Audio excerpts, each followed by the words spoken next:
છે એ મોકલશે ત્યારે થશે. એ જ ફોનમાં થાય છે.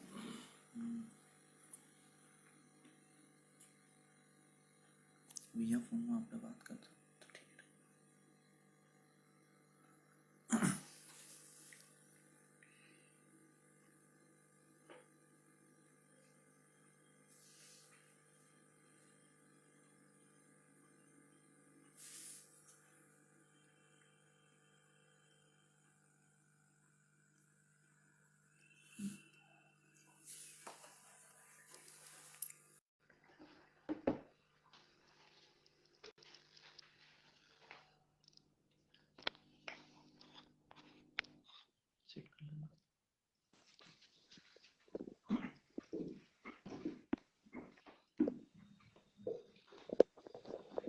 સોરી, થોડું નેટવર્ક પ્રોબ્લેમ ના કારણે ડિસ્ટર્બન્સ થયું હતું.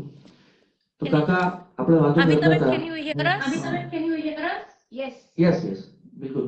Yes. Okay. તો હું દર્શકોને તમારા મુખે જણાવવા માંગતો હતો કે તમે આસનસોલમાં આવ્યા અને તમારા પિતાશ્રી શ્રી સ્વર્ગીય શ્રી દલપતભાઈ વ્યાસ આસનસોલમાં આવ્યા તે બાબત તમે જરા દર્શકોને જણાવશો.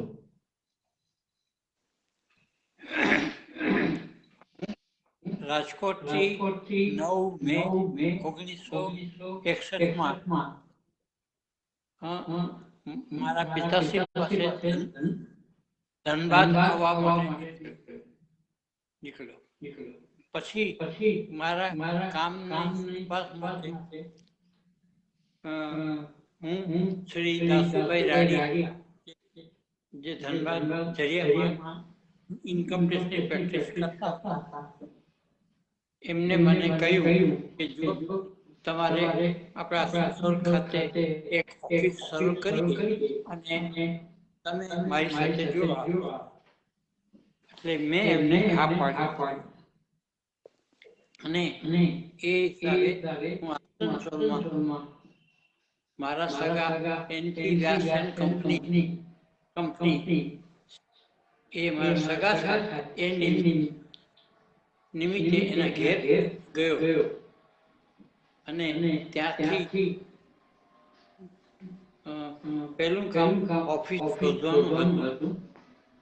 એટલે એ ઓફિસ શોધવામાં બીજા દિવસે એમના માણસથી મને બજારમાં જગ્યા ગોતવી.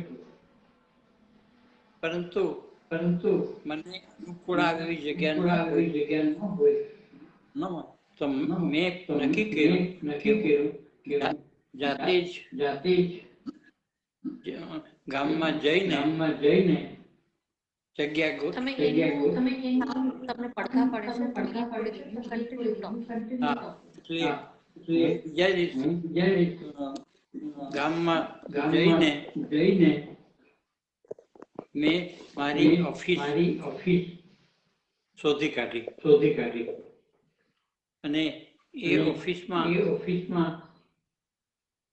મને આજે ખુશી થાય છે કે મથુરાદાસભાઈ દત્તાણી એ મારા પહેલા ક્લાયન્ટ બન્યા અને એમના ત્યાંથી હું ભાડામાં ટેબલ ખુરશી લાવ્યો અને આમ મારી શરૂઆત થઈ.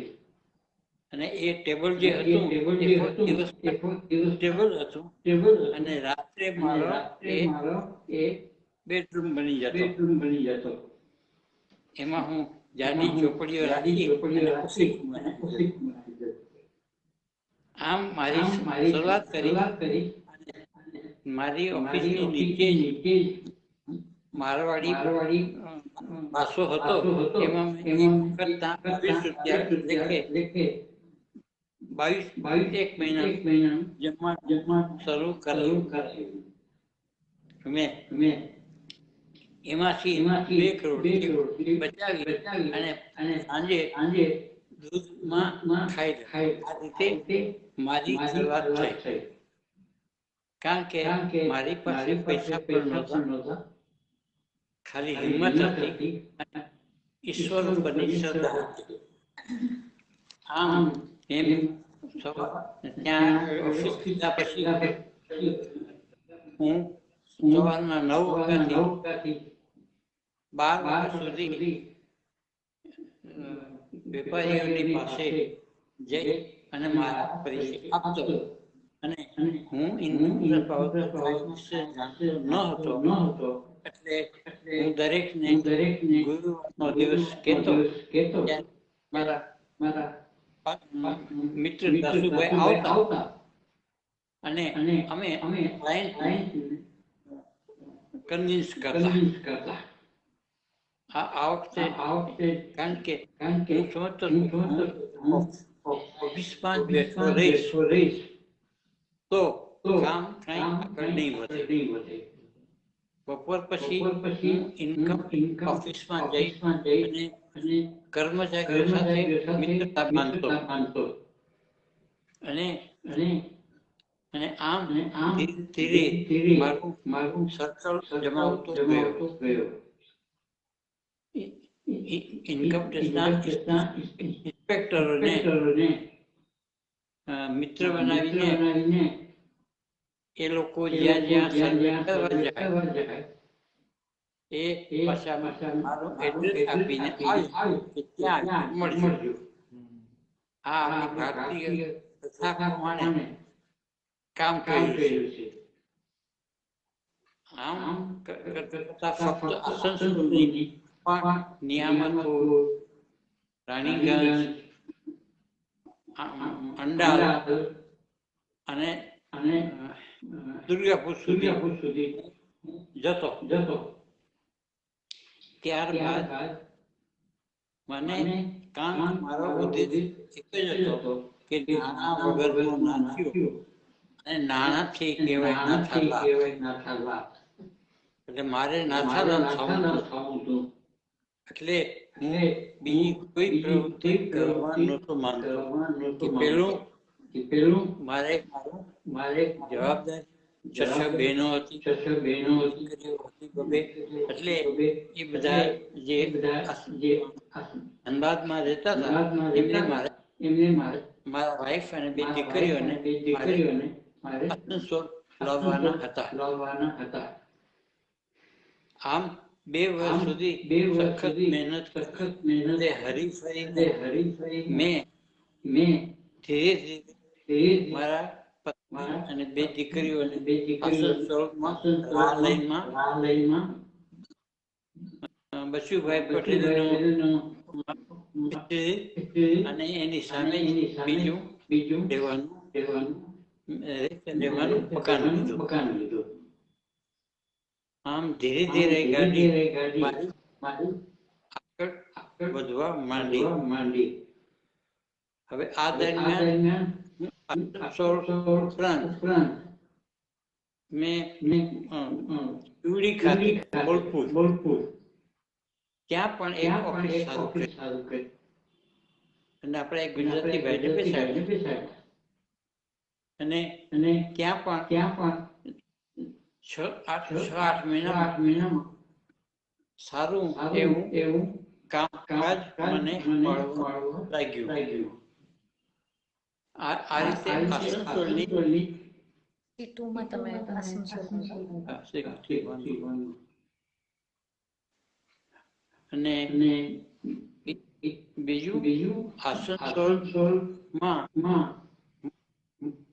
મારી સફળતાનું કારણ એક હતું કે મારી મહેનતની શ્રદ્ધા રાખીને કામ કરવું છે. આમ બધી ઠેકાણે પ્રચાર અને કરતા હું કામ કરતો અને ઈશ્વર કૃપાથી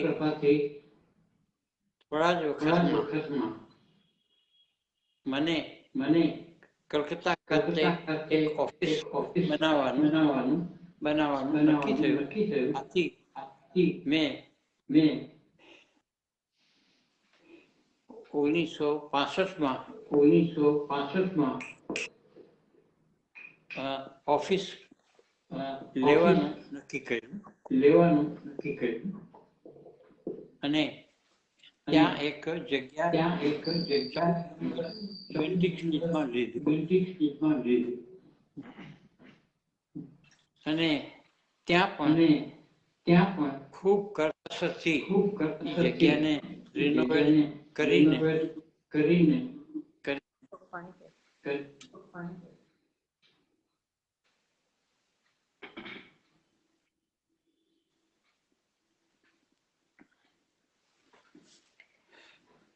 ત્યાં પણ મારું કામ શરૂ કર્યું.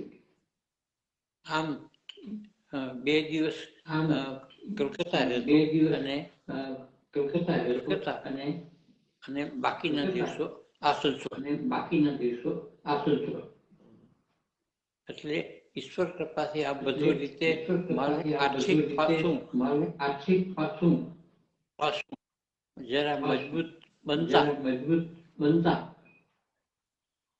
હું મારી પાસે સૌ પ્રથમ અને એમને હવે તમારે કોઈ પ્રશ્નો પૂછવા છે? તમારી પાસે કાકા ઘણા અનછુઆ પહેલુઓ જાણવા મળ્યા. હજી આપણે તમારા ઘણા અનછુઆ પહેલુઓ આપણે જાણશું. ખૂબ કષ્ટમાંથી તમે આસનસોલ આવ્યા પછી ખૂબ કષ્ટ અને ખૂબ તકલીફ હોવા છતાં પણ તમે સફળતાની સીડી કન્ટિન્યુ રાખી. હવે હું અમિતાબેન નાખું છું. કાકા, આપના પરિવાર સાથે રિશ્તા તો બહુ જ ઘનિષ્ઠ અને આત્મીય રહ્યા છે, પણ એ જાણીને બહુ જ ખુશી થઈ કે મારા દાદાજી શ્રી મથુરાદાસ દત્તાણી તમારા પેલા ક્લાયન્ટ હતા. જાણીને તો મારા સાથે રિશ્તા હજી ઘનિષ્ઠ થઈ ગયા. હવે ગુજરાત ભવન પર આવતા, ગુજરાત ભવન એક બહુ જ દિવ્ય ભવન છે અને દરેક આસનસોલ ગુજરાતીના હૃદયમાં એક ખાસ સન્માન અને ગર્વ ધરાવે છે. આ સ્થળ ઘણા ખુશખુશાલ પ્રસંગો, ધાર્મિક, પારિવારિક, રાજનીતિક આયોજનનો સાક્ષી રહ્યું છે અને એની સંભાળના હજારો ફોટોગ્રાફમાં કેદ છે. પણ આ સુંદર ભવનની પરિકલ્પના તો આપશ્રીએ કરી હતી અને તેને મૂર્ત રૂપ દેવા માટે આપણે ઘણા અવિરત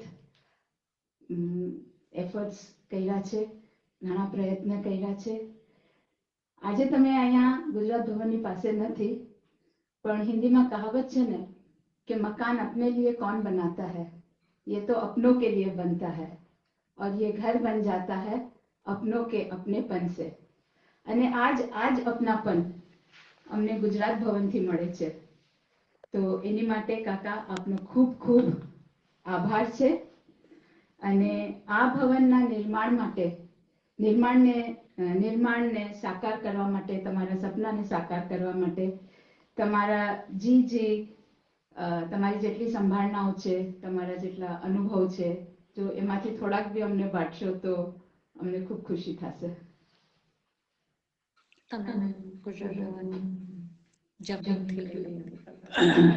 હું જ્યારે રાજકોટથી 9મી મે 1961 મળ્યું, એ દિવસે સ્ટેશન પર મારા મિત્રે કીધું કે તમે આવી પાકી સરકારી નોકરી છોડીને કેમ જાઓ છો? ત્યારે મેં એને કહ્યું કે હું એકલો જતો નથી, ઈશ્વર મારી સાથે છે. આવી મારી પ્રબળ ઈચ્છાવાળો માણસ હું. જ્યારે કોલિયારીમાં પહોંચ્યો પિતાશ્રી પાસે, ત્યારથી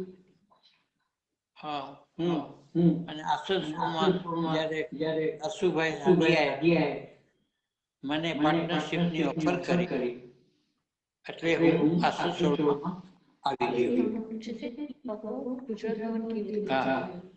હવે આપણે મૂળ વાત પર આવી કે ગુજરાત ભવન કેમ બન્યું. હવે મુખ્ય વાત એ છે કે હું શરૂઆતમાં સૌને હું મારો સમય વેડફવાથી આપતો એમ કહીને કોઈ પણ સામાજિક કાર્યમાં જોડાતો નહોતો, કારણ કે હું બહુ જ સમય માટે પર્ટિક્યુલરમાં અને જો કઈ જવાબદારી લઉં તો એ પૂરી કરવી એવો મારો હંમેશા ધ્યેય રહેતો. સૌ પ્રથમ કુમુદભાઈ ઉપાધ્યાય મારી પાસે આવ્યા.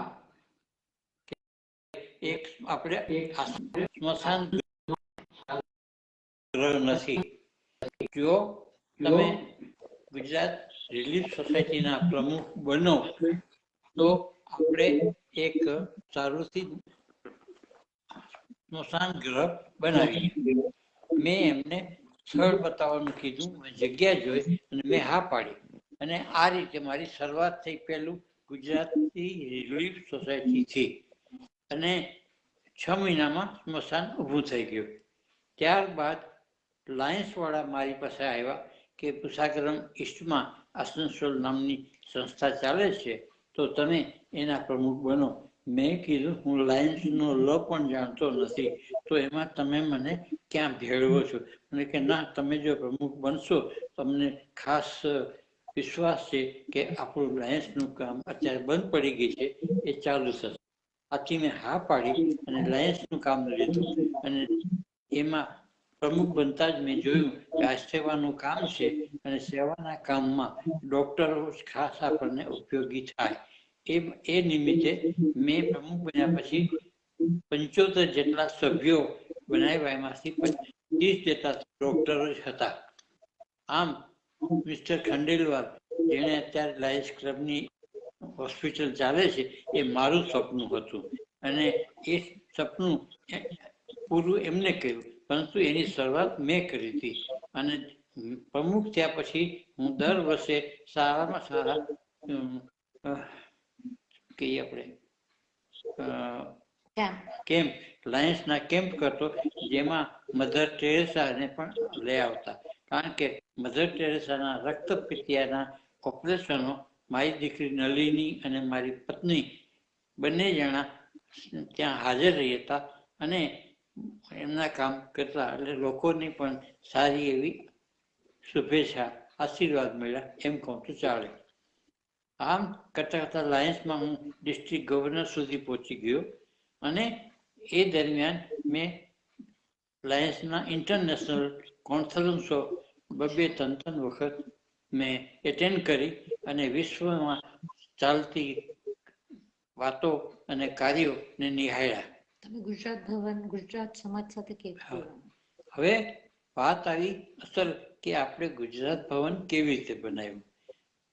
ગુજરાત ભવન માટે આપણા ગુજરાતી મિત્રો વેણીભાઈ આચાર્ય, ચંપકભાઈ વ્યાસ અને મૈપતભાઈ ઉપાધ્યાય એ મારે ત્યાં આવ્યા અને એમને કીધું કે નવીનભાઈ, આપણે એક તમારા બહુ જરૂરી કામ છે. મેં શરૂઆતમાં ના પાડી દીધી, કારણ કે મારો અનુભવ હતો કે ગુજરાતી સમાજમાં મિટિંગો થાય છે, પણ એ 3 જણા હોય મિટિંગમાં, એમાં એક પેલો આવ્યો હોય, એ જાતો હોય ત્યારે બીજો મેમ્બર દાખલ થતો હોય. આમ સમયનો વેડફવા માટે હું કઈ દિવસ તૈયાર નહોતો, એટલે મેં એમને ના પાડી. અને પછી જ્યારે મને એમ લાગ્યું કે આ વસ્તુ, એમને તકલીફ ક્યાં હતી કે પટેલ સમાજ સાથે પેલા ગરબી થતી હતી અને કચ્છી પટેલ, અને એ લોકોએ ને મીટિંગ ગરબી 10 વાગે પૂરી કરી દેવાની હોય, કારણ કે સવારે 5 વાગ્યાથી એ લોકો કામે લાગે. ત્યારે મેં બધાને કીધું કે આપણે ગુજરાતી ભાઈઓનો આનંદ હતો, આનંદ ખાતર ગરબી રમવા આવતા હતા, એટલે 10 વાગે આવે અને 12 વાગે બંધ કરે, એટલે આમાં ક્યાંય પણ મેળ ખાતો નહોતો.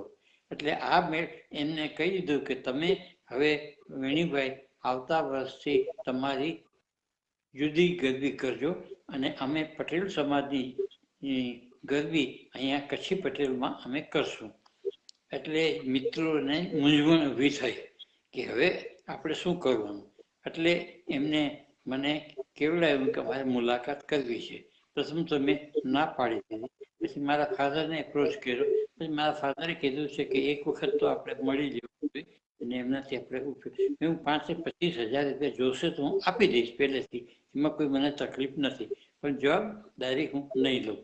એટલે આ રીતે પછી મને આવ્યા ત્યારે મેં એમને કીધું કે હું જો પ્રમુખ બનીશ તો એ બહુ અમેરિકન સિસ્ટમથી કામ કરીશ. હું પ્રમુખ ડાયરેક્ટ મને છૂટશો તો હું બીજા મારા કમિટીના મેમ્બરોને મારી રીતે સિલેક્ટ કરીશ અને એમાં પણ જો ટાઈમમાં જે મેં નક્કી કર્યો છે એમાં હું ફક્ત 10 જ મિનિટ એલાવ કરીશ જો મોડા આવશો તો. બાકી હું મેમ્બરને તાત્કાલિક રજા આપી જ ને બીજા વ્યક્તિને દાખલ કરે. એટલે એ બધાએ તરત જ સ્વીકારી લીધું કે ચાલો આપણે એક નવીનભાઈ આટલું તો આપણાથી આગળ હાલે જ છે ભેગા, તો પછી આપણે જોશું. એટલે આ રીતે અમારી ગુજરાત ભવન બનાવવાનું થયું. પહેલી વાત થઈ કે ભાઈ આપણે જમીન વગર તો થાય નહીં, વાતો કરવાથી કોઈ માનશે નહીં એવું. મેં કીધું પહેલું કામ છે જમીન લેવી જોઈએ. મારા બંગલાની બાજુમાં જ આપણા ગુજરાતીની જમીન હતી, જેઓ નિયામતપુર રહેતા હતા. તો એમને મેં એપ્રોચ કર્યો કે આ તમારી જમીન જે છે અમને ગુજરાત ભવન માટે આપો તો અમારું કામ આગળ ચાલે. તો એ પણ ગુજરાતી હોય એક ભાવ આપણા ભાવમાં આવી ગયા અને એમને કીધું કે મેં કીધું શું કિંમત છે એ તમે બોલો. એટલે એમને મને 61,000 રૂપિયા કીધા કે આ જમીનની કિંમત તમારે આપવી પડશે. મને થયું કે બહુ વાજબી છે, પણ અહીંયા તો આપણી પાસે તો 1 રૂપિયો હતો નહીં, ખાલી વાતોના વડ હતા. એટલે એ રીતે મેં મિત્રોને કીધું, કારણ કે અહીંયા આપણા ગુજરાતી સમાજના ભાઈઓને ખિસ્સામાંથી પૈસો કાઢવાની આદત નહોતી. એટલે આ આદત હતી તો આમાં આવું ભવન કેવી રીતે બનાવશું. એટલે મેં કીધું કે કામ કરીએ, અત્યારે આપણે બધા લોન આપીએ અને પછી આપણે આગળ જોશું જેમ થશે એમ કરીને મેં એમાંથી 30,000 રૂપિયા પહેલા આપ્યા મારા તરફથી, અને બાકી બધાને મેં કીધું જેમાં 10,000 રૂપિયા ચંપકભાઈ આપ્યા, 10,000 રૂપિયા મહિપતભાઈ આપ્યા અને અમારી ગાડી એમ કરીને બધા વચ્ચે ભેગા કરીને અમે 61,000 પૂરા કર્યા અને જમીનનો દસ્તાવેજ કરાવી દીધો. આ દસ્તાવેજ પૂરો કર્યા પછી વાત આવી એનું ભૂમિપૂજનની. તો ભૂમિપૂજન કરવા માટે કોને બોલાવશો? કુદરતી ઈશ્વર કૃપાથી કલકત્તામાં મારી ઓફિસ પણ હતી, હું જતો આવતો હતો. તો મને ખબર પડી કે શંકરાચાર્યજી સ્વરૂપાનંદજી અત્યારે કલકત્તામાં છે અને એ જો અહીંયા આવે આપણે ત્યાં તો સોનામાં સુગંધ ભળી જશે. એટલે એમને હું મળ્યો અને એમને વિનંતી કરી. મને કે કઈ તારીખ તમે જે આપો એ મારે માન્ય છે. એટલે એમને મને 14મી ફેબ્રુઆરી 1976 સુધીને અમને તારીખ આપી અને અમે લોકોએ સ્વીકારી લીધી. અને સાથે એ વખતે ઉમા ભારતી જે છે એ પણ આવેલા. એ ફક્ત 17-18 વર્ષના હતા અને મારી દીકરીઓના બધા મિત્ર રૂપે હતા. સ્વરૂપાનંદજીના રહેવાના માટે મેં 7-8 માણસો એમના હોય અને 7 દિવસ રહેવાના હતા. એટલે મેં મારા બંગલામાં જ ઉપરના માળે એમની રહેવા અને જમવાની બધી વ્યવસ્થા કરી અને આમ ગુજરાત ભવનનો પાયો નાખ્યો આપણે અને બધા લોકોને ઢંઢેરો પીટાયો. અને શંકરાચાર્યજી આવવાથી ગુજરાતી ઉપરાંત મારવાડી લોકો, બિહારી લોકો, યુપી લોકો બધા આવ્યા અને બધાએ પોતાનું નાનું મોટું ડોનેશન લખાવતા ગયા. આમ કરતાં કરતાં અમે લોકોએ થોડા પૈસા ભેગા કર્યા. પછી મને વિચાર આવ્યો કે આપણે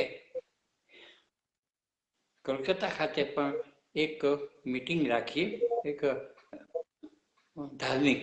અને એ માટે મનોહરલાલ મહારાજને જામનગરથી બોલાવ્યા, જેઓએ આપણી એક કથાનું આયોજન કર્યું અને એ લક્ષ્મીનારાયણ મંદિરમાં રાખેલું.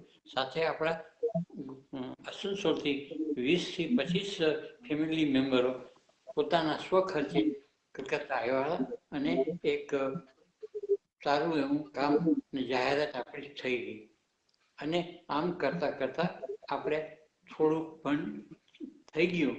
એટલે ગુજરાત ભવનનું ભૂમિપૂજન તો થઈ ગયું હતું, એટલે આપણે ગુજરાત ભવનની ઘોષણા કરી કે હવે આપણે ટૂંક સમય એ દરમિયાનમાં મારા વિવાય બોમ્બેથી આવેલા જેઓ એડી જાની એન્ડ કંપની એ લોકો મોટા આર્કિટેક્ટ હતા ને એમણે કીધું કે આવું સારું કામ કરો છો તો અમે લોકો એક પણ પૈસો લીધા વગર પૂરી ડિઝાઇન બનાવી આપશું. એટલે મેં કીધું અમે તો મફત જ ગોતતા હતા દરેક વસ્તુ, એમાં આવું સામેથી જો કોઈ આમંત્રણ આપે તો સ્વીકારવાનું જ હોય. એટલે મેં કીધું કે બહુ સારું, ચાલો. એટલે એ પણ લઈ લીધું. આમ એમના તરફથી નકશાઓ આવી ગયા અને પાસ પણ કરાવી લીધા મેં. અને આ બધું થોડો વખત જ્યારે જોયું આપણા ભાઈઓને કે હવે પૈસા આપણી પાસે થોડા ઘણા બેંકમાં આવી ગયા છે, તો હવે આપણે એક કાગળ આવ્યો જે રીતે લોકશાહીમાં આવે અને જેમ અત્યારે ખેડૂતમાં કિસાન નેતા થઈને ટિકિટ કામ કરે છે, એમ મને કીધું કે આ જગ્યા ઉષાગ્રામ છે, દૂર પડે આપણા ભાઈઓને, જો ગામમાં ક્યાંક ગુજરાત ભવન બને તો બહુ સારું થાય. મેં 2 દિવસમાં જનરલ મિટિંગ બોલાવી અને મિટિંગ એવું બોલાવી હતી ગુજરાતી સમાજની આપણે સમાજની જે સ્કૂલ હતી જૂની એમાં રાખી હતી, કારણ કે એનો મેં ચાર્જ લીધો નહોતો, કારણ કે હું જાણતો હતો કે એમાં અત્યારે ડખાઓ ચાલે છે. એટલે ત્યાં મેં મિટિંગ બોલાવી સવારના 9:30 વાગે અને બધા ભાઈઓને ભેગા કર્યા, કારણ કે એ લોકોને ઉષાગ્રામ દૂર પડે છે. એટલે મેં કીધું ત્યાં મિટિંગ રાખો, બધાની સગવડ રહેશે. ત્યાં મિટિંગમાં બધાને કીધું, મેં કીધું જેને વાંધો હોય એ ખુશીથી મને જણાવે એટલે હું સાંભળી લઉં. બધાને સાંભળી લીધા અને બધું પતી ગયું. પછી કારણ કે મને તો ખબર હતી કે આ એક નાનું એવું રાજકારણ છે કે હવે આસનસોલ ગુજરાતી સમાજ પાસે તો કોઈ દી 1 રૂપિયો હતો નહીં, પણ અત્યારે 1-1.5 લાખ રૂપિયો ભેગો થઈ ગયો છે. એટલે એમ થાય કે જો હવે આનો કબજો આપણે લઈ લઈએ તો નવીનભાઈ દૂર થઈ જાય અને એમની મનમાની કરી નરેન્દ્ર મોદીની જેમ અત્યારે જે કામ જોઈએ છે એ આપણે મુક્ત થાય. પણ હું પણ પ્રભુ કૃપાથી એટલો મક્કમ હતો કે એક હાથમાં લીધેલું કામ છોડીશ નહીં, કારણ કે હું જાણું છું કે આ સમાજમાં આવું તો બન્યા જ કરે છે. એટલે મેં મિટિંગની અંદરમાં સ્પષ્ટ કરીને કીધું કે મને ખબર છે કે આપ બધા પ્રમુખો, સેક્રેટરી બધા 30 વર્ષથી જે કરો છો, બેઠા છો, અને અહીંયા આગળ મારા જે આપણા માસ્તરે મને 15 દિવસ પહેલા જ આવીને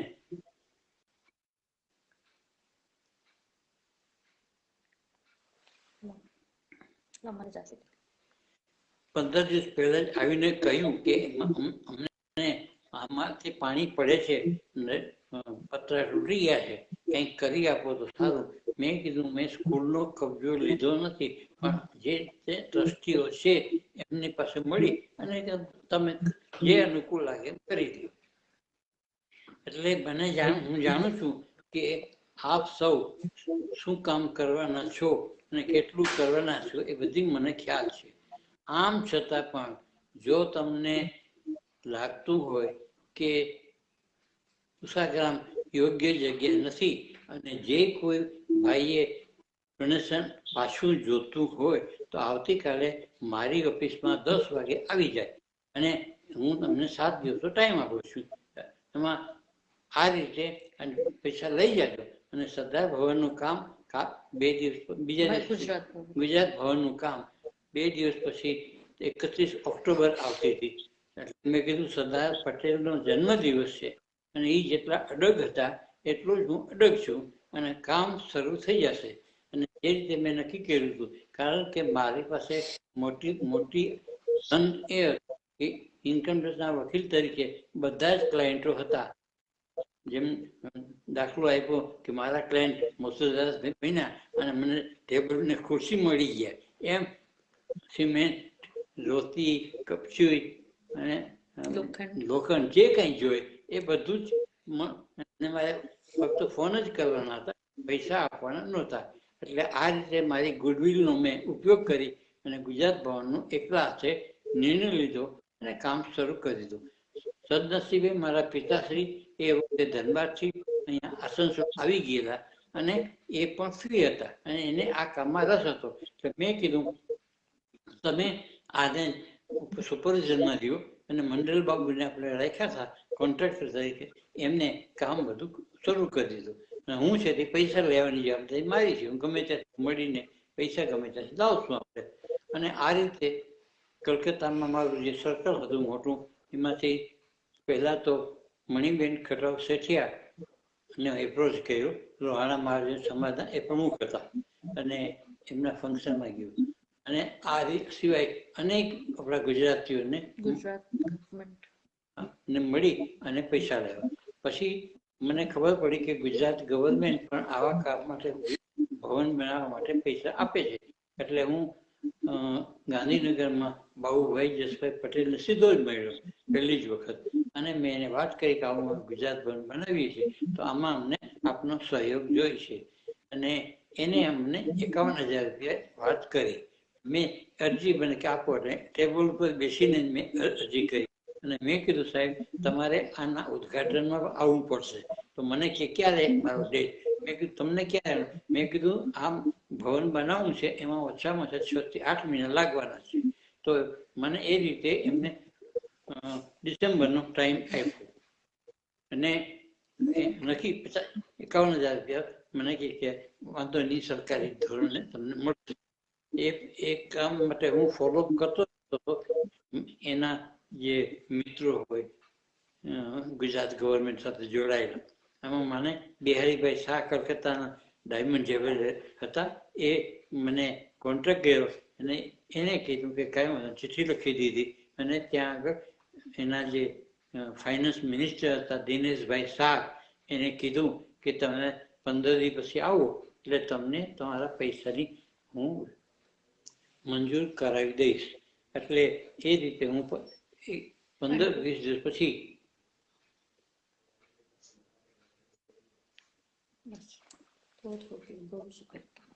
હું અમદાવાદ ગયો અને એમને મને એના ઘેર જમવા બોલાવ્યો ફાઇનાન્સ મિનિસ્ટર દિનેશભાઈ શાહે.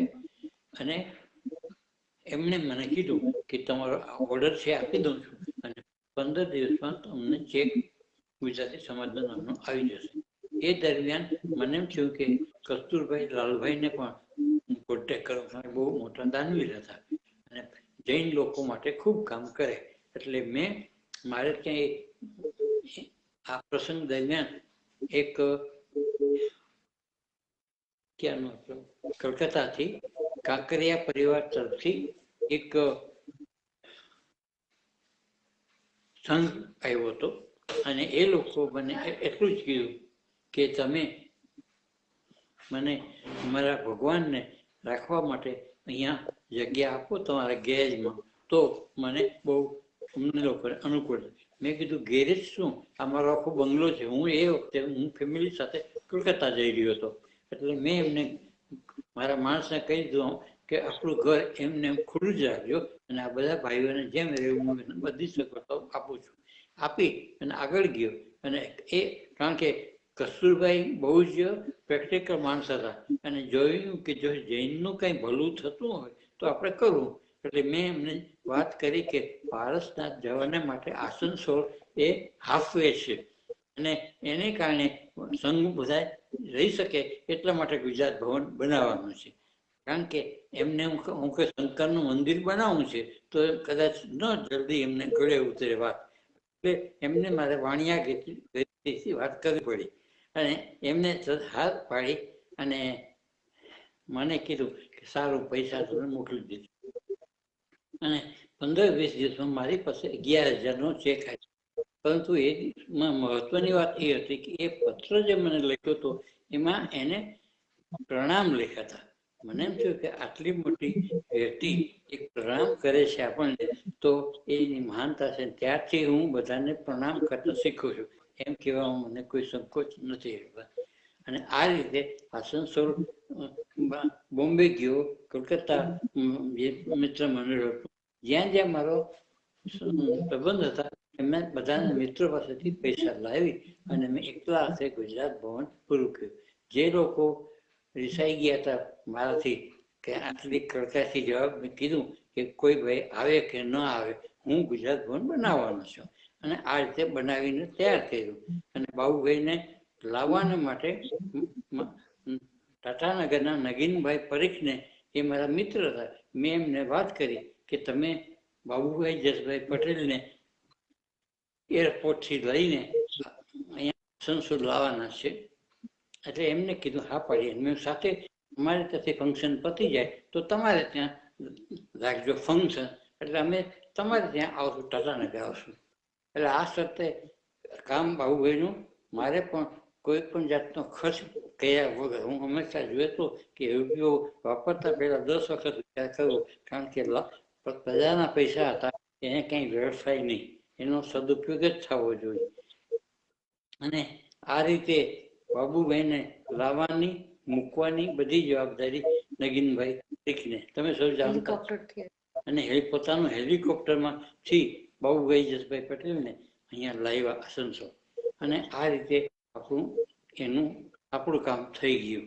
એ જ વખતે બધા ગુજરાતી સમાજના બધા ભાઈઓને કલકત્તાથી પણ હું લાવેલો. અને એમાં મણિબેન સટાવ ચેટિયાએ મને કીધું 51,000 મારા તરફથી આપવામાં આવશું. આથી બધા ભાઈઓનો જુસ્સો પણ સારો એવો વધી ગયો. અને આમ કરતા કરતા આપણું કામ ગુજરાત ભવનનું પતી ગયું. અને આ ગુજરાત ભવનને નિમિત્તે આપણા પ્રમુખ સ્વામી મહારાજ કલકત્તાથી, હું કલકત્તાની ગુજરાતી સમાજની કમિટીમાં પણ હતો, એટલે બધાના પરિચયમાં રહેતો, મારી ઓફિસ પણ હતી. તો મને કીધું કે ફોન આવ્યો આગલા દિવસે કે નવીનભાઈ તમારે ત્યાં કાલે પ્રમુખ સ્વામીને લઈને અમે 5-7 જણા આવીએ છીએ અને અમે ભોજન ત્યાં જ જશું તમારે. કારણ કે તેઓ મારો સ્વભાવ જાણતા હતા કે નવીનભાઈને કંઈ કહેવામાં વાંધો નથી, કારણ કે મારા ઘરમાં હું 5 થી 7 સમાજની આસનસોલ ગુજરાતી સમાજ, relief society, lions club of Asansol, saint John એમ્બ્યુલન્સનો બધામાં પ્રેસિડેન્ટ હતો. એટલે મારે ત્યાં મહિનામાં 2 મિટિંગ તો સાથે હોય, અને મારી મિટિંગ હોય એટલે ઇટિંગ તો સાથે જ હોય, ભોજન વગરનો કોઈ મિટિંગ ન થાય.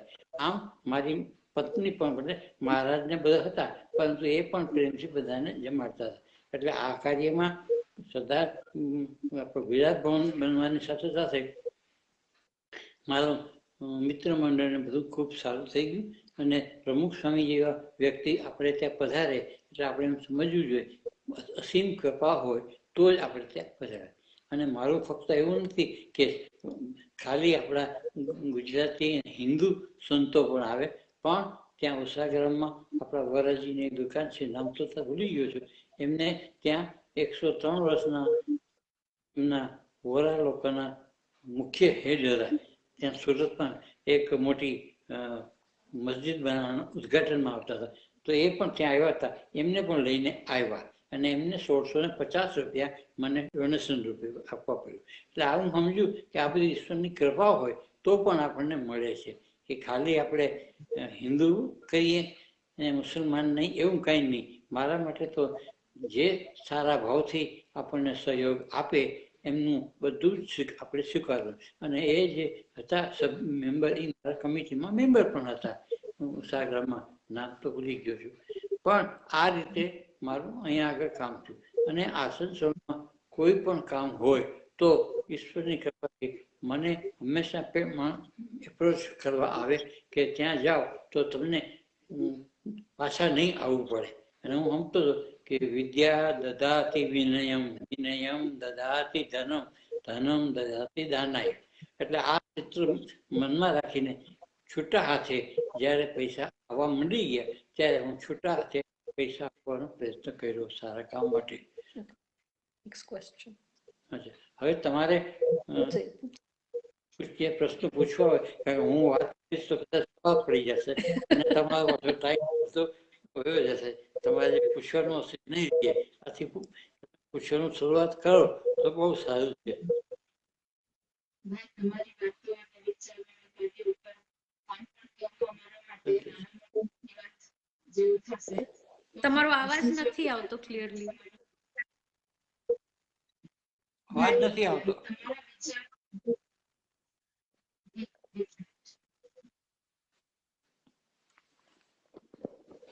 Okay Priti? Yes, we can hear you now. Bachubhai, તમારી વાતો, વિચારો અને કાર્યો ઉપર કાંઈ પણ કેવું અમારી માટે નાના મોટા મોટી વાત કહેવા જેવું થશે, પણ આસનસોલ ગુજરાતી સમાજના દરેક સદસ્ય તમારા હંમેશા ઋણી રહેશે અને એના બધાના તરફથી હું પણ તમને પ્રણામ કરું છું. તમારા નાખેલા માયાના પથ્થર ઉપર આજે સમાજ અડીખમ ઊભું છે અને પ્રગતિ પણ કરે છે. તો હવે મુન્નાભાઈ તમને માર્ગદર્શન કરશે. આપ સમય જે હશે એના પહેલા હું આસનસોલ ગુજરાતી સમાજના વર્તમાનના પ્રમુખ શ્રી સંજયભાઈ ત્રિવેદી, સેક્રેટરી શ્રી અનિલભાઈ પરમાર આપણા માટે સ્પેશિયલ આજે ઉપસ્થિત છે. તેમને હું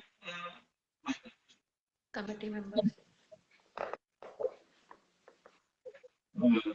આસનસોલ ગુજરાતી સમાજ તરફથી તમને ખૂબ ખૂબ અભિનંદન અને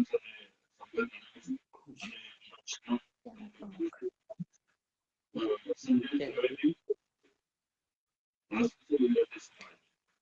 અમને actually તમારો અવાજ બહુ ક્લિયરલી નથી આવતો. અવાજ નથી આવતો. હું સંજય ત્રિવેદી, આસનસોલ ગુજરાતી સમાજ. સંજયભાઈ અને મારા માટે સેક્રેટરી શ્રી અનિલભાઈ પરમાર પણ સાથે છે.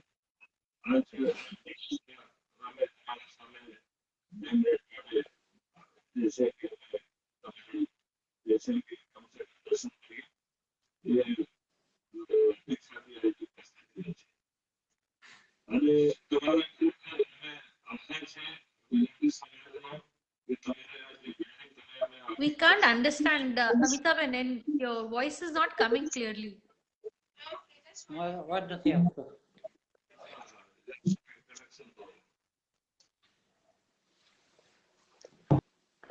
We can't hear you. અવાજ આવે છે? હા, હવે આવે. હવે આવ્યો? Okay okay. એ કનેક્શનમાં કઈ Yes, problem we can hear you હવે સંજયભાઈ. હા હા. હવે અમારા વરીથી એકવાર રિપીટ કરતો છું. હું સંજય ત્રિવેદી અને મારા સાથે અનિલભાઈ પરમાર, હા, સેક્રેટરી છે અમારા, માનદ મંત્રી. બરાબર. અમે તમારું સ્વાગત કરીએ છીએ અને અમારા પ્રણામ લેજો. ઓકે. અને જે 75 વર્ષનો પ્રોગ્રામ કરવામાં આવ્યો હતો એમાં તમે પ્રીતિબેનને મોકલ્યા હતા, એમના માટે તમારો ખૂબ ખૂબ આભાર અને ધન્યવાદ. અને એમની એક સરનામાવલી અમારી પબ્લિશ થઈ ગઈ છે, એ તમને જે છે કોરિયર કરવામાં આવ્યું છે, 2-4 દિનના અંદરમાં પહોંચશે. અને તમે જે અમારે એક ધરોહર દઈ ગયા છો, ગુજરાતી સમાજ, ગુજરાતી ભવન, એ અમારા સમાજના લોકો પ્રેસિડેન્ટ જે આટલા વર્ષોથી બનીને આવ્યા છે એ લોકો બધું સંભાળીને આજ સુધી રાખતા આવ્યા છે અને એની એક ક્રમમાં અમે બી એને સંભાળીને એને ડેવલપ કરીને ચલાવીએ છીએ.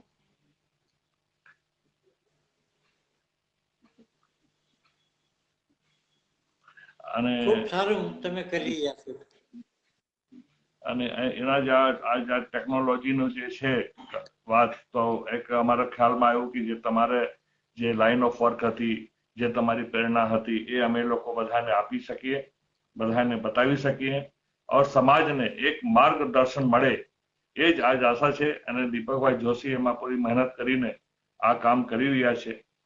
તો તમારું એક માર્ગદર્શન અને તમારી એક જે છે કે આગળ અમે કેવી રીતે આને હજી આગળ લઈ જઈ શકીએ એ જરૂર તમે તમારા વક્તવ્યમાં આપશો, જેથી અમારા સમાજને એક પ્રેરણા મળે અને અમે લોકો એમાં કામ કરી શકીએ. Thank you. ચલો, એક પ્રશ્ન પૂછવાનો. એ પહેલા કાકા બોલો. અવાજ આવે છે કાકા? હા, હા, આવે છે. આપની સાથે પ્રીતિબેન ઉપસ્થિત છે. હવે ફરી તમારો અવાજ ધીમો પડી ગયો દિલીપભાઈ. તમારો અવાજ ફરી લાઈટ થઈ ગયો છે.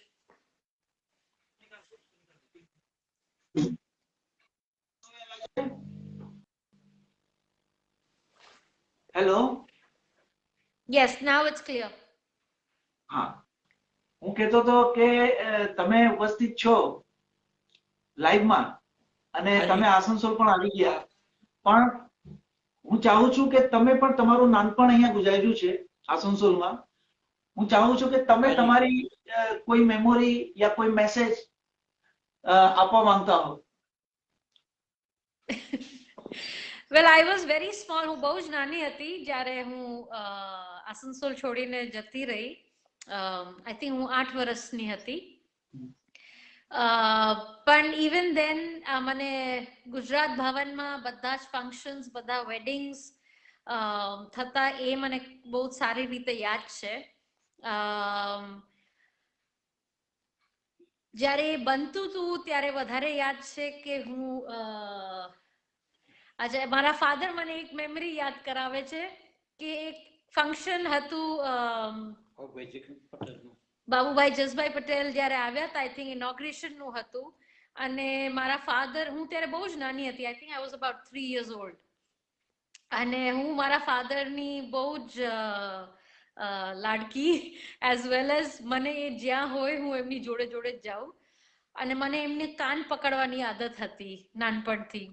એટલે એમને મારા મધરને કીધું હતું કે જો અત્યારે સ્ટેજ ઉપર ફંક્શન ચાલે છે અને પ્રીતિને ન પકડી જોઈને કે સ્ટેજ ઉપર ન આવે, પણ ક્યારે હું મમ્મીને પાસેથી વહી ગઈ અને મમ્મી અચાનક જોયે છે હું ભાઈના ખોરામાં, આઈ કોલ માય ફાધર ભાઈ, એટલે હું એમના ખોરામાં હતી અને એમનો જઈને કાન પકડી લીધો, અને ત્યારે મારા ફાધર બોલ્યા કે જેને કોઈ ન પહોંચે એમનું બચ્ચા પહોંચે લે, જો આવીને મારા કાન પકડીને અહીંયા બેસી ગઈ છે.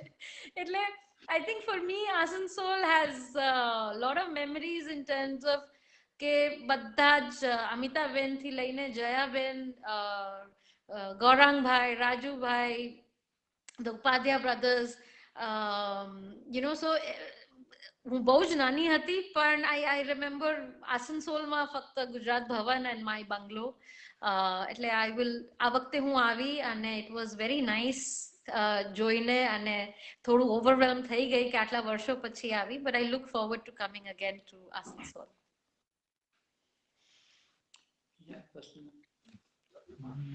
Thank you, Preeti, for sharing those lovely memories. You're We welcome. feel really nostalgic when we think about them. Thank you so much. Next question, guys, ready? કાકા Yes. એક મેસેજ આપવો હતો. હાજી કાકા એક મેસેજ આપવાનો હતો. હાજી.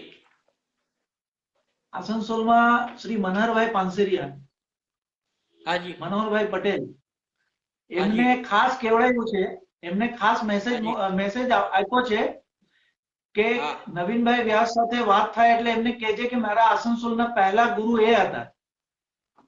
બરાબર છે. એટલે આ વિશેષ મેસેજ એમનો મેં તમારી પાસે શેર કર્યો. અમે પાડોશી હતા. મેં કીધું કે રાહલાઈનમાં હું જ્યાં રહેતો હતો ત્યાં આગળ મારા પાડોશી હતા.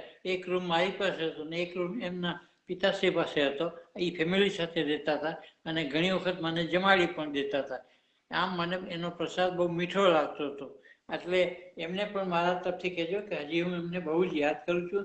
અને મેં મારી ઓફિસ આસનસોલની બંધ કરી ત્યારે પ્રફુલ્લને ત્યાં આગળ મારી ઇન્કમ ટેક્સની ફાઇલો અને બધું એને જ મેં આપ્યું હતું અને એ ચલાવતો હતો. એટલે આમ અમારો કુટુંબ જેવો સંબંધ છે આજ દિવસ સુધી. અને હું એમને મારા એમના બધા કુટુંબજનોને ખૂબ ખૂબ આશીર્વાદ આપું છું.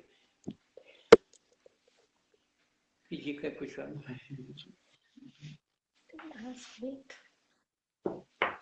કાકા તમે ઘણી સંસ્થાઓ સાથે જોડાયેલા રહ્યા છો. અખિલ ભારતીય ગુજરાતી સમાજમાં પણ તમે પ્રમુખ રહી ચૂક્યા છો. હાજી. એ બાબતમાં થોડું દર્શકોને જણાવશો? મને ઈશ્વર કૃપાથી જે સંસ્થાઓ મળી છે એમાં મીંડું વળી ગઈ હોય એવી સંસ્થાઓ બની છે. એનો જ પ્રમુખ હું બન્યો છું. અખિલ ભારતમાં પણ એમ પણ હતું કે દિલ્હી ખાતે તેમને 50 વર્ષ ઉજવતા હતા. એ વખતે વિદ્યાબેન શાહ પ્રમુખ હતા દિલ્હી ગુજરાતી સમાજના, જેને આખું ગુજરાતી સમાજનું ભવ્ય મકાન દિલ્હીમાં બનાવ્યું છે. એનું સમાજનું 3 વર્ષે એનું પૂર્વ, પશ્ચિમ, ઉત્તર, દક્ષિણમાં એનું જુદા જુદા સમાજમાં પ્રમુખ ચૂંટાય. આપણા બંગાળનો જ્યારે બંગાળ, બિહાર ને ઓરિસ્સાનો જ્યારે વાર આવ્યો ત્યારે આપણા બધા ગુજરાતી સમાજના મોટા મોટા ભાષણો કરવાવાળા બધા એમ કીધું કે અમારા સમય નથી, ગમે તે કારણ જે આપે જેમ રાજકારણીઓ એ રીતે જવાબ આપી દેતા હતા. તો મારી પાસે પણ આવ્યા મળવા કે અહીંયા આગળ જો તમે ગુજરાતી ભવન અહીંયા તમે બનાવ્યું છે, જગ્યા છે, તો અમારે એક મિટિંગ કરવી છે. તો મને તો ભાવતું હતું ને વૈદ્ય કીધું, કારણ કે જો અખિલ ભારતની મિટિંગ અહીંયા થાય તો ગુજરાત બહારના બધા ગુજરાતીઓ આવવાના છે. અને મારી પાસે જગ્યા મફતની હતી. મારા પર એ વખતે 1.5 લાખ રૂપિયાનું કરજ પણ હતું. મેં કીધું આ મોકા ઉપરમાં આપણે પૈસા ભેગા કરવાની તક આપણને મળે છે. એટલે એ વખતે મેં મારા કમિટી મેમ્બરોને કીધું કે ભાઈ આપણે એડવર્ટાઇઝમેન્ટ બહાર પાડવું છે સોવેનિયર, અને એમાં જે તમે પૈસા લઈ આવશો એમાંથી 10% હું તમને આપી દઈશ ખર્ચ પેટે, પરંતુ નહીં આપે તો હું એનું બહુમાન કરીશ સાલ ઉડાડીને. આપણા ગુજરાતી લોકો વ્યવહારિક હોય છે. એને જોયું કે આપણે 10% લેવા એના કરતાં સાલ ઓઢાડે સમાજમાં આપણા માટે તો એ વધારે હિતાવહ છે. એટલે એ રીતે ફટાફટ 10 દિવસમાં મારી પાસે એડવર્ટાઇઝમેન્ટ રૂપે 50,000 થી 60,000 રૂપિયા આવી ગયા. મેં કીધું ચાલો બહુ સારું કામ થઈ ગયું આપણું. અને એમના માટે ઓપ્શન તો રાખ્યું જ હતું કે બાબુભાઈની સામે અમે સાલ ઓઢાડશું.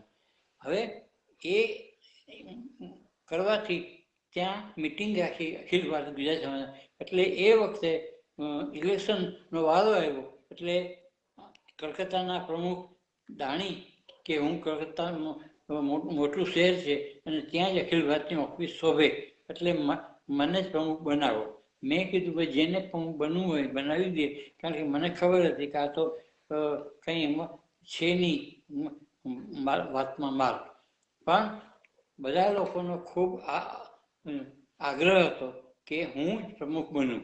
અને એમાં ખાસ કરીને અજયભાઈ રાણા જે દિલ્હી ગુજરાતી સમાજના પ્રમુખ હતા, એને ખૂબ આગ્રહ કર્યો કે નવીનભાઈ આ જવાબદારી લીધી છે, બધા લોકોએ તમે ના પાડી હતી, એટલે માટે અહીંયા અમે આસનસોલ આવ્યા છીએ. એટલે આમાં પ્રમુખ તરીકે નવીનભાઈ વ્યાસ જ થશે. મારી પાસે આવ્યા ત્યારે અખિલ ભારતમાં 10,000 રૂપિયાનું દેણું હતું. એટલે મેં કીધું કાંઈ વાંધો નહીં.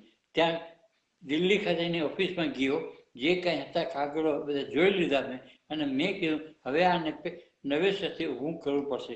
દિલ્હી હું દર 2-3 મહિને જતો મારી ઓફિસમાં, અને ત્યાંથી મેં બધા સમાજોને પત્ર લખીને, કારણ કે હું રોજના 25 થી 30 પત્રો જુદા જુદા સમાજોને લખતો, અને જ્યારે દરેક સમાજમાં કોઈ ફંક્શન હોય તો મને આમંત્રણ આપે.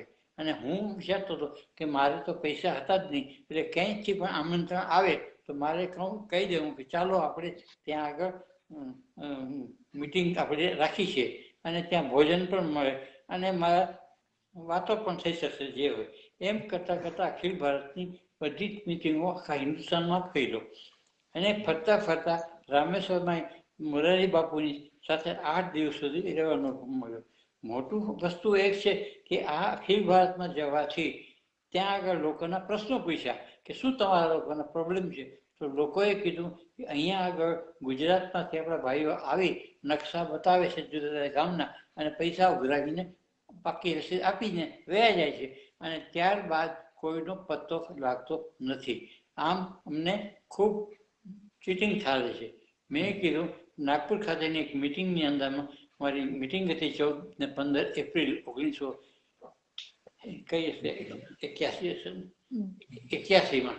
એટલે મેં એમને સજેશન આપ્યું કે આપણે જો આપણું પોતાનું જ જો આખું એક ગામ વસાવીએ તો શું થશે કે આપણે પૈસાની કોઈ પણ જાતની છેતરપિંડી નહીં થાય. અને આજના દિવસે પણ જે 30 વર્ષ પહેલા પણ જે પૈસા ભર્યા છે, અને આજે પણ જમીન ન જોતી હોય એટલે પૈસા પાછા જોતા, આજે પણ વ્યાજ સાથે હું પૈસા પાછા આપું છું. આવી મેં વ્યવસ્થા કરી છે. તમે વિચાર કરો 35 વર્ષ પછી પણ જો આપણે ભરેલા પૈસા હોય તો સામાન્ય રીતે શું પરિસ્થિતિ થાય એ આપણે સૌ જાણીએ છીએ. પણ મોટો મને ફાયદો શું થયો કે અહીંયા આવવાથી બહુ જ કઠિન કાર્ય હતું, પણ ઈશ્વર મારી સાથે હતો. એ હંમેશા કહેતો રહું છું. બાલકૃષ્ણ દોશી જે આંતરરાષ્ટ્રીય ક્ષેત્રના મોટા આર્કિટેક્ટ છે, જેમને નોબેલ પ્રાઇઝ પણ હમણાં મળ્યું ગયા વર્ષે, એ પહેલાં એને ફ્રાન્સ, જાપાન બધા દેશોમાંથી ખૂબ એવોર્ડ મળેલા. એમને હું મળ્યો 16મી તારીખ રવિવારના દિવસે. એમને નોબેલ પ્રાઇઝ નહીં, પણ જે આર્કિટેક્ચર ફિલ્ડમાં નોબેલ પ્રાઇઝ ઇક્વલન્ટ એવોર્ડ છે એ એમને મળ્યું છે, અને ઇઝ ધ ફર્સ્ટ ઇન્ડિયન એમને જે એવોર્ડ મળ્યું છે. અને એ મારા પરમ મિત્ર બની ગયા. એટલું જ નહીં, શરૂઆતના 5 વર્ષ સુધી તો મેં એમની ઓફિસમાં જ મારી ઓફિસ રાખી હતી. હવે આવી મોટી વ્યક્તિના ઓફિસમાં તમારી ઓફિસ હોય અને તમે જઈને કરો તો સરકારી ઓફિસરો પાસે પણ આપણી છાપ સારી પડે. અને માધવસિંહભાઈ એ મારા પરમ મિત્ર જેવા કલકત્તા આવેલા ઇલેક્શન પહેલા 80ના, તો મેં એમની મોટી એક મિટિંગ કલકત્તામાં રાખી હતી અને ત્યાં મેં પરિચય આપ્યો કે આપણા ભાવિ મુખ્ય પ્રધાન થવાના છે. આ તો બ્રાહ્મણની વાત હોય તો કોઈ તો મિથ્યા કરી જ ન શકે. તો એમને ત્યાં જઈને કીધું તમે કલકત્તા જેમ આપ્યા, પણ એ જ્યારે પ્રમુખ બની ગયા વિજયભાઈ મિનિસ્ટર, ચીફ મિનિસ્ટર, મેં કીધું કે તમે ત્યાં કલકત્તા આવ્યા હતા ત્યારે મેં તમને કીધું હતું કે બ્રાહ્મણ તરીકે તમે ચીફ મિનિસ્ટર બનવાના છો. હવે તમે બની ગયા છો, હવે તમારે મારું એક કામ કરી દેવું પડશે. તો કે બોલો શું છે? ગુજરાત બહાર વસતા ગુજરાતીઓની બહુ જ કઠણાઈ છે અને અમારે એક આખું સ્વતંત્ર ટાઉનશીપ બનાવવું છે. અને અમારે બાલકૃષ્ણ દોશી જેવા આર્કિટેક્ટ જે છે, જેમને ચંદીગઢ બનાવ્યું છે, અનેક દેશોમાં કામ કર્યું છે એમને, તો એ મારી સાથે છે એક ઓનરરી તરીકે. અને અમને આવું એક ટાઉનશીપ બનાવવું છે. એમને કીધું કાંઈ વાંધો નહીં, તમે ફલાણા ભાઈને ફોન કરો અને એને પછી મને આગળ ફોલો કરાવજો. આમ ધીરે ધીરે બધા મિનિસ્ટરો સાથે મિત્રતા થવા માંડી. અને હું બધે દોશી સાહેબનું નામ બતાવી અને બધું કામ ચાલુ કરી દીધું.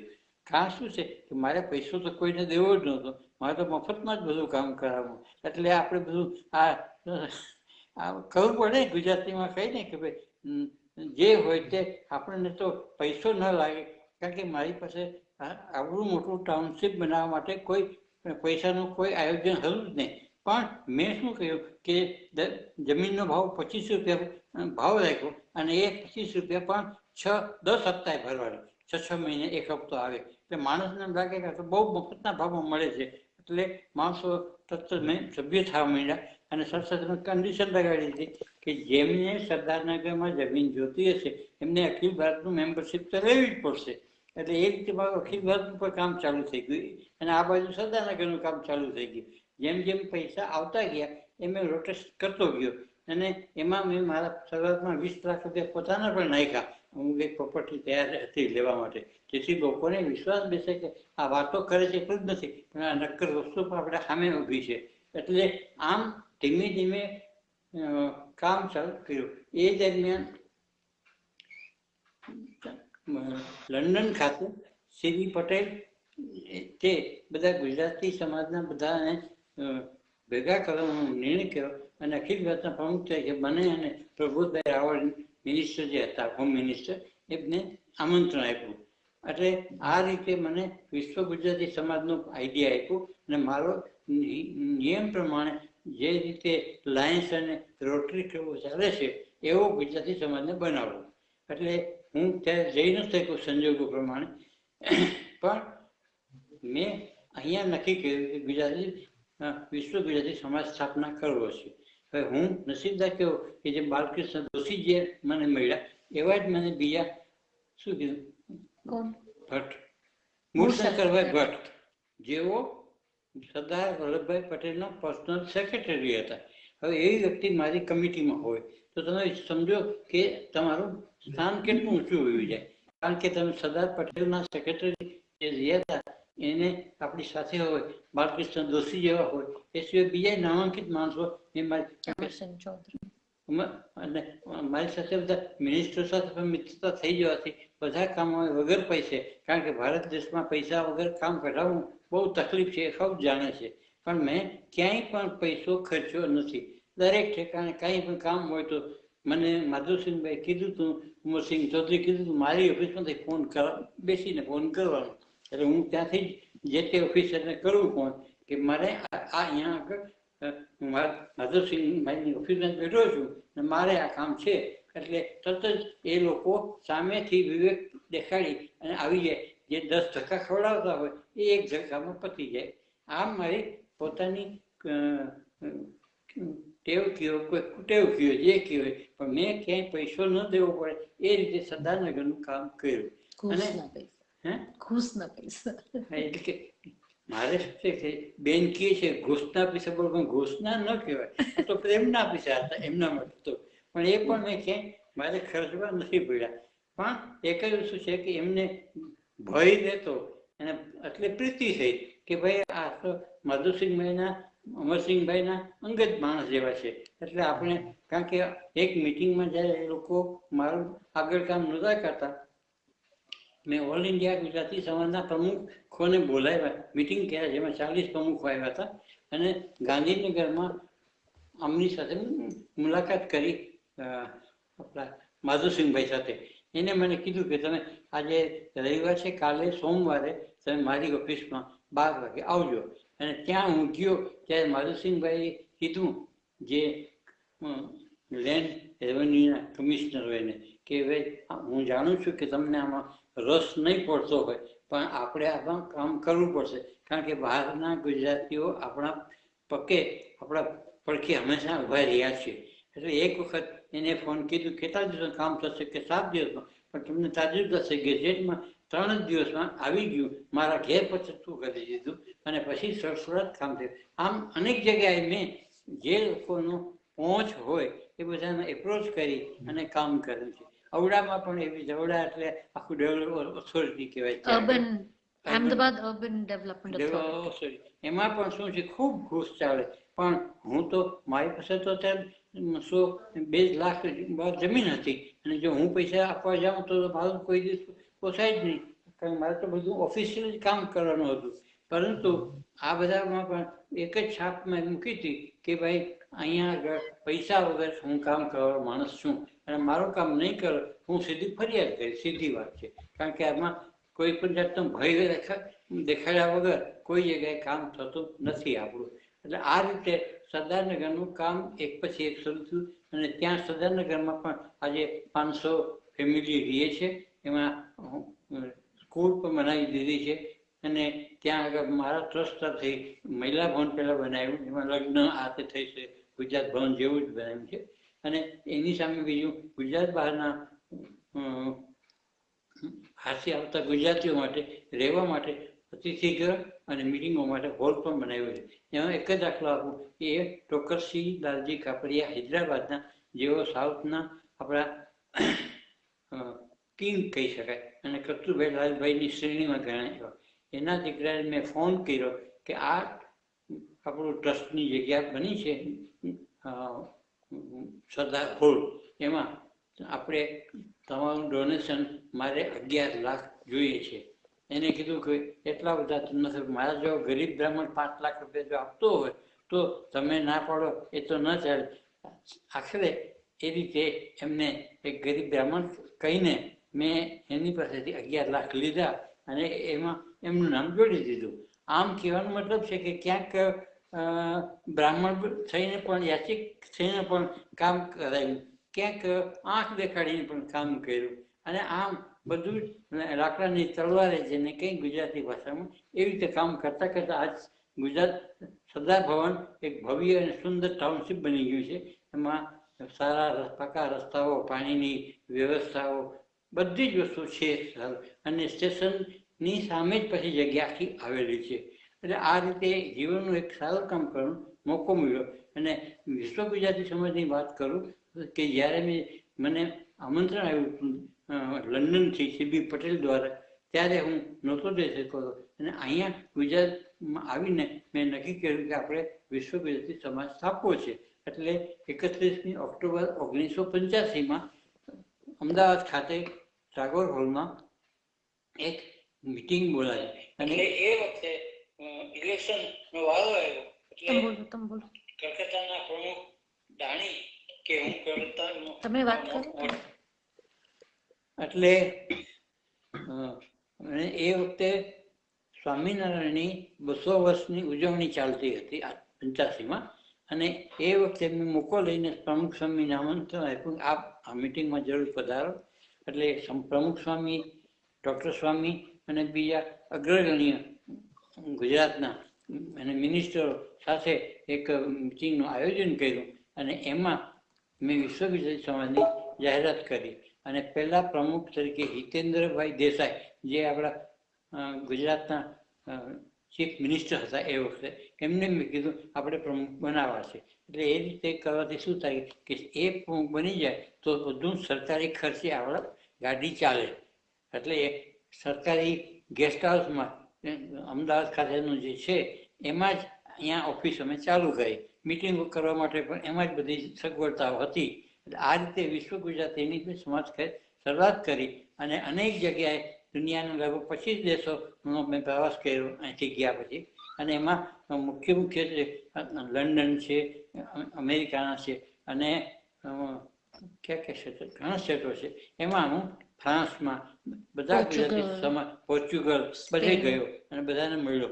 અને ત્યાં જે ગુજરાતીનો મેં પ્રેમ જોયો, ભાવ જોયો, મને ખરેખર આજે આનંદ આવે છે કે મેં આ ગુજરાતીઓની જે સેવા કરી છે એ ક્યાંય અફળ નથી ગઈ. ખૂબ પ્રેમ અને લાગણી મળી.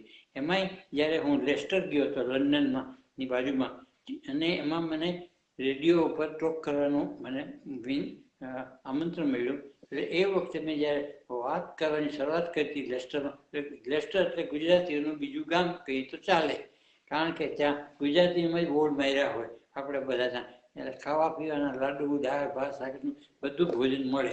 એટલે આમ દરેક ઠેકાણે હું ફર્યો, અને એમાં મને દરેક ઠેકાણે આસનસોલની કોઈ ને કોઈ વ્યક્તિ આવી જાય. એમાં કુમુદભાઈની દીકરી પણ ત્યાં જ હતા, અને એ જ કોણ બીજા આપણા રક્ષાબેન રક્ષાબેન, લંડનમાં, અને બીજી નાની બેબી એમ કુમુદભાઈના સંગીતા. એટલે એ બધાના ઘેર પોતાના સમજીને હું મહિનો દિવસ, 15 દિવસ, 8 દિવસ એમ બધાને રોકાણો અને બધાનો પરિચય કરતો ગયો. આમ કહેવાનું બધું છે કે દરેક જગ્યાએ મારો મેઇન ઉદ્દેશ એક જ હોય કે આપણે આપણો પ્રચાર કરવો છે. પૈસા આપણા ખિસ્સામાંથી વપરાવા ન જોઈએ, અને પાકે પૈસે બધું જ ફરવું, હરવું ને આનંદ કરવો. આમ કરતાં કરતાં બધી જગ્યાએ હું ગયો, અને ઈશ્વર હું કદાચ આટલું સ્પષ્ટ બોલું છું, કદાચ લોકોને નહીં ગમે કે આમ હું શું છે, મારી હૈયાથી વાત કરું છું, દિલની વાત કરું છું. એટલે એમાં કોઈ જાતનું જે સત્ય બન્યું છે, જે મેં કર્યું છે એ મારે સ્પષ્ટપણે કહ્યું છે. અને મારું પુસ્તક મોકલાવ્યું છે મેં તમને, મળ્યું પણ હશે, એમાં બધું મેં કબૂલ કર્યું છે. આમ કરતા વિશ્વ ગુજરાતી સમાજ આજે બહુ સદ્ધર પોઝિશનમાં છે. અને કૃષ્ણકુમાર, મારા જુનાગઢના જૂના મિત્ર, કૃષ્ણકાંત વખારિયા સુપ્રીમ કોર્ટના બહુ મોટા એડવોકેટ છે, એમને મેં પ્રમુખ પદે પછી બનાવ્યા છે. અને ખૂબ સારી રીતે કામ આજે વિશ્વ ગુજરાતી સમાજનું થયું છે. આમ અહીંયા આવ્યા પછી અહીંયા સરદારનગર વિશ્વ ગુજરાતી સમાજ, એ સિવાય જ્યારે કોઈ પણ સારા કામ થતા હોય તો હું હંમેશા એમની પડખે ઊભો રહું છું. અને એક મોટી સ્કૂલ ઇંગ્લિશ મીડિયમની અહીંયા અરેરી ખાતે મારા ફાર્મ હાઉસમાં બનાવી છે. એ પ્રીતિબેનની મહેનત અને એનું સ્વપ્ન જે હતું એ એને પૂરું કર્યું છે. આમ તમે પણ જ્યારે ગુજરાત આવો ત્યારે અમારે ત્યાં જરૂર પધારજો, અમને ખૂબ આનંદ આવશે. એવી મારી સર્વ ગુજરાતી સમાજના ભાઈઓને ખૂબ ખૂબ મારા ભાઈઓ અને બહેનોનું કહી દેતા મને યાદ આવે છે મહિલા ભવન ત્યાં પણ જે સપનું છે આપણા આસનસોલમાં, એ પણ મેં બહેનોને પ્રેરણા આપીને બધાને કરાવ્યું. અને એમાં બધા બહેનોએ ખૂબ કામ કરીને પ્રસંગમાં રહેતા હતા. અને મને પણ ઘણીવાર આમંત્રણ આપેલું છે, પણ હું અહીંયા આવી શક્યો નથી. ત્યાં હતો ત્યારે જરૂર મિટિંગ કરતા. મારા વાઈફ છે, વાઇસ પ્રેસિડેન્ટ હતા મહિલા ભવનના, મહિલા સમાજના. એટલે આમ બધી જ વસ્તુઓ આસનસોલમાં ખૂબ માણી છે, જાણી છે, જોઈ છે. અને હંમેશા આસનસોલ મારા હૈયામાં બેઠું છે. અને ખૂબ બધાને હું આશીર્વાદ આપું છું, શુભેચ્છા પાઠવું છું. અને ભવિષ્યમાં મારે લાયક કોઈ પણ કામ હોય તો હવે હું રિટાયર થઈ ગયો છું, છતાં પણ પ્રીતિબેન, શીલાબેન બધું કામ સંભાળે છે, એ જરૂર તમને સહયોગી અને ઉપયોગી થશે. બસ બીજું કંઈ. તો ભાઈ, સમસ્ત વિશ્વ માટે તમારી કરેલી સેવાઓ તો ઇતિહાસ બની ગઈ છે અને મને નથી લાગતું કે એનું બીજું કોઈ સાની હોઈ શકે. અને ખાસ કરીને આસનસોલ માટે તો આસનસોલ તમારું હંમેશા ઋણી રહેશે. અને અમે ચાહીએ છીએ, ઈચ્છુક છીએ કે આ સાક્ષાત્કાર સતત ચાલતું રહે, પણ સમયની પાબંદી છે એટલે સાક્ષાત્કારના અંતિમ પડાવમાં આવી અને અમે તમને એક વિનંતી કરવા માંગીએ છીએ કે સમાજના દરેક સદસ્ય માટે, કાર્યકર્તાઓ માટે, સમાજની આજની યુવા પેઢી માટે, જે લોકોએ ટેકનોલોજીને ઇસ્તેમાલ કરી અને આજે આપણને આવી રીતે જોડી દીધા છે, તો આ બધાય માટે તમારો ખાસ કોઈ સંદેશ, ખાસ મેસેજ હોય તો એ અમને જરૂર આપો. મારો સમસ્ત ગુજરાતી ભાઈ બહેનોનો એક જ સંદેશ છે કે આપણી પ્રજા, તમે જ્યાં જશો, જાઓ છો અને જે પ્રેમ ભાવથી બધાને રાખો છો, એ જ આપણી મોટી મૂડી છે. અને એ મૂડી હંમેશા ઈશ્વર આપણા પાસે જાળવી રાખે, એ જ આપણે એને પ્રાર્થના કરીએ. કારણ કે દરેક ગુજરાતીના મેં એટલું ફરીને જોયું છે લાયન્સમાં, વિશ્વ ગુજરાતી સમાજના પ્લેટફોર્મ પર, કે આપણા ગુજરાતી જે ગામમાં જાઓ તો આજે એક જ વસ્તુ હતું, મારે ફ્રાન્સમાં જવાનું હતું અને પ્રેસિડેન્ટને જવા માટે. હું લંડનથી અંડરગ્રાઉન્ડ સીમાં, સમુદ્રમાં જે ટ્રેન જાય છે એમાં હું ગયો અને જેવો હું ઉતર્યો ત્યાં 4-5 ગુજરાતી ભાઈઓ સ્ટેશન ઉપર ઊભા હતા અને આવી ગયા અને ઓળખી લીધા. એટલે મેં એમને કીધું હતું, મેં લંડનથી ફોન કર્યો હતા કે જો અમે તમને ઓળખી લીધા, તમે નવીનભાઈ વ્યાસ? મેં કીધું હા, હું નવીનભાઈ વ્યાસ.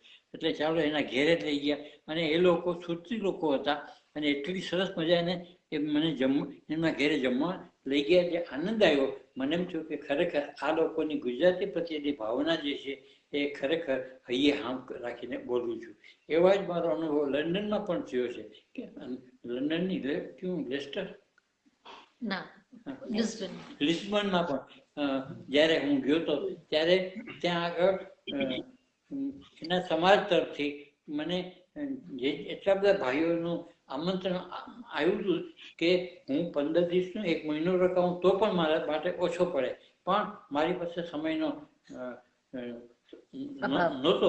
એટલે હું છતાં ગુજરાતી સમાજમાં જ્યારે હું ગયો ને બધાને મળ્યો, એમાં મુસ્લિમ વરાઓને પણ મળવા માટે એની મસ્જિદમાં ગયો કે અહીંયા આપણે, અને એક જ મારે કહેવાનું, ગુજરાતી તરીકે આપણે આપણી ભાષા હંમેશા જાળવી રાખવી પડશે. ઘરમાં ગમે તેટલું અંગ્રેજી તમે ભણ્યા હો, પણ ગુજરાતીને તમે ભૂલશો નહીં.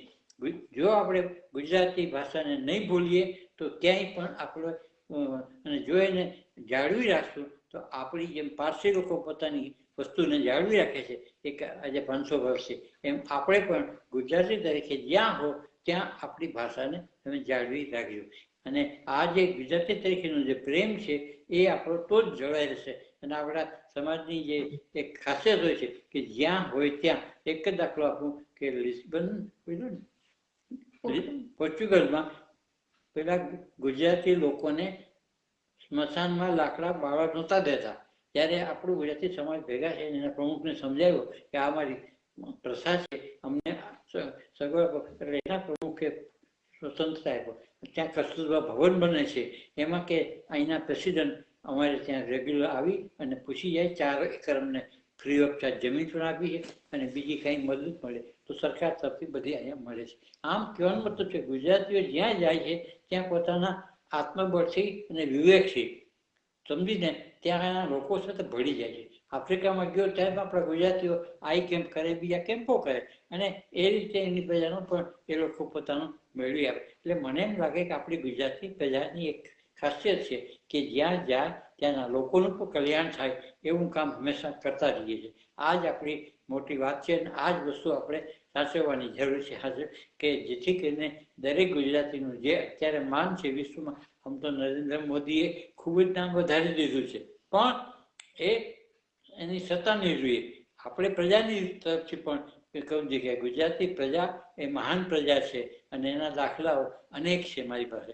અને આ રીતે હું હર્યો ફર્યો, ખૂબ જાણ્યું જોયું અને મને ગુજરાતી તરીકે જન્મ મળ્યો એ મારો મોટો જીવનનો આનંદ છે એમ કહું તો ચાલશે. આ મારો સંદેશ છે આપણી ગુજરાતી પ્રજાને. ભાઈ, આપના આત્મબળ અને આપના કલ્યાણકારી કાર્યથી અમને ઘણી જ પ્રેરણા લેવાનો અનુભવ થયો છે આ વખતે.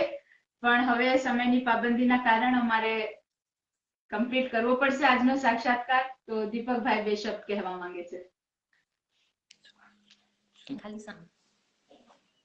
તમારી સમસ્ત વાતો બિલકુલ અનોખી હતી અને ખૂબ પ્રેરણાદાયક હતી. બસ જેમ કે અમિતાબેને પહેલા જ કીધું કે અમારી પાસે એવા કોઈ શબ્દ નથી કે અમે એને તમારા પૂરી જે તમારી યાત્રા છે એ યાત્રાને અમે શબ્દોમાં સમેટી શકી એવો કોઈ શબ્દ નથી. તેમ છતાં પણ 4 લાઈન હું તમારા આ તમામ પૂરી કાર્ય પ્રણાलीને સાંભળીને કહેવા માંગુ છું. कुछ लोग इस कदर दीवाने होते हैं काम के, कुछ लोग काम के कुछ इस कदर दीवाने होते हैं कि अक्सर अद्वितीय उनके कारनामे होते हैं. पसीने की स्याही से लिखते हैं जो इरादों को, पसीने की स्याही से जो लिखते हैं इरादों को, उन्हीं के पास शोहरत के खजाने होते हैं. આટલા શબ્દ કહી તમારો ખૂબ ખૂબ હું આભાર વ્યક્ત કરું છું સમસ્ત આસનસોલ ગુજરાતી સમાજ તરફથી અને ઉમ્મીદ કરું છું કે આપણે ફરી મળશું, ફરી તમે આપશો અને તમે તમારો બહુમૂલ્ય સમય સમાજ માટે આપ્યો એ બદલ ખૂબ ખૂબ આભાર, ખૂબ ખૂબ ધન્યવાદ.